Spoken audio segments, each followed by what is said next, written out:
Hey, good morning, everyone. Glenn Kellaway from the basement. It is Sunday morning. Let's have a peaceful day. Sunday's a day of rest. We don't have to rock out every day to Led Zeppelin. How about some good acoustic music? And I'm going to show you some great acoustic albums.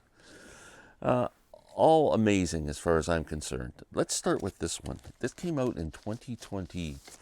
I think it was recorded in 2023. For some reason, I thought it came out in 2024, but let's say 2023. Meen Bradley. This young woman is from, this is for my buddy Pat. He can maybe clue me in on this. The town of Ballybofey in County Donegal in Ireland. This young woman, I believe, was 17 years old when she recorded this album of acoustic blues music. I Kept These Old Blues. It's a fantastic record. I was playing it yesterday again. I love it. I got to buy the CD so I can have it in my car. But she does like classics like Candyman, which was written by Reverend Gary Davis, Richland Woman Blues, Mississippi John Hurt, Police Dog Blues, Blind Blake, Shake Sugaree, the great Elizabeth Cotten, who I saw perform in the 90s at Mariposa Folk Festival. Man, a legend.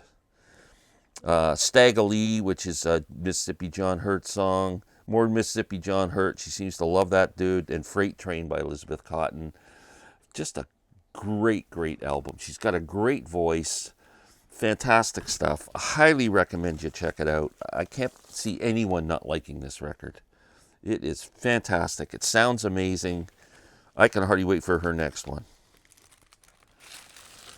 Pat, let me know if that's close to home. Next, let's go with the Grateful Dead and their live acoustic album, Reckoning. This is from my friend Sam St. John. Sam, you need to own this album. Sam loves acoustic music, and he's really getting into the Grateful Dead recently. I see him buying a lot more Grateful Dead albums. He's playing in a band where they're doing some Grateful Dead songs. And Sam, this is your album right here, Reckoning. You got to get this, buddy. It's a lot of great songs on done live. Ripple, Jackarow, China Doll, Dire Wolf, Deep Ellum Blues, Bird Song. I mean, just fantastic songs out of the Grateful Dead catalog. It's a great double album. Fantastic. Reckoning. Next.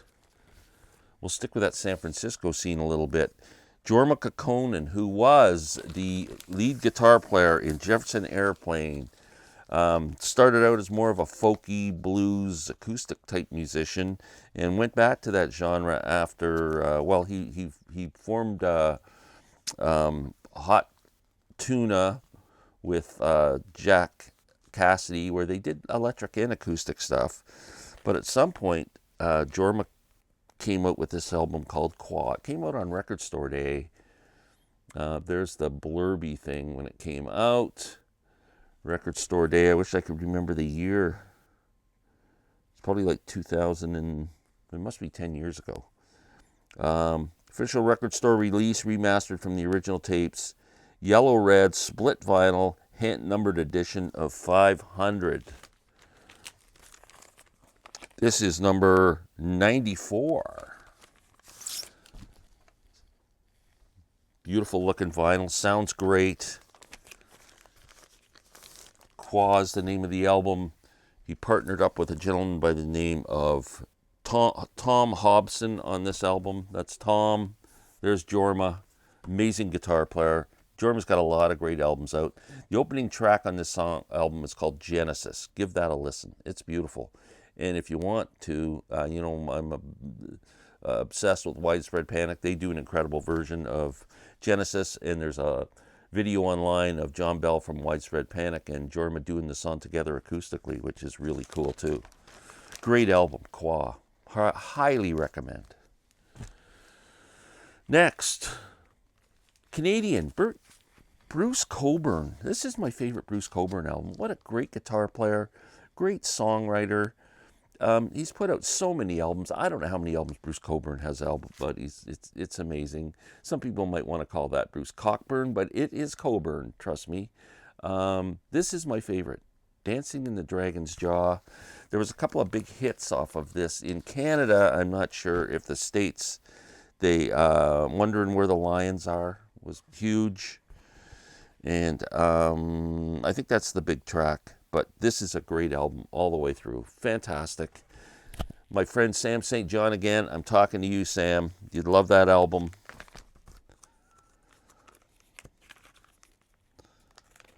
Fantastic stuff. Next, I got two more for you. The great Bert Yanch.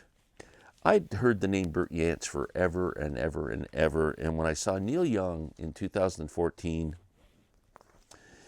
he talked endlessly about Bert Yanch. He was talking about how influential he was. And then I found out later that Neil had toured with Bert. Bert Yanch came out of the folk scene in the 60s in Britain and really became influential with artists like Jimmy Page.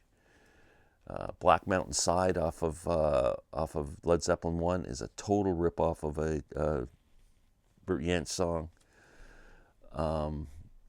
He influenced Donovan, a whole bunch of Neil Young, a whole bunch of people. And I've got a couple of Bert Yanch albums to show you. This is Live at the 12 Bar, just Bert Acoustic. Just amazing stuff. You want to listen to Bert's, his version of the song was called Black Water Side. So I can't remember, what did Zeppelin call theirs?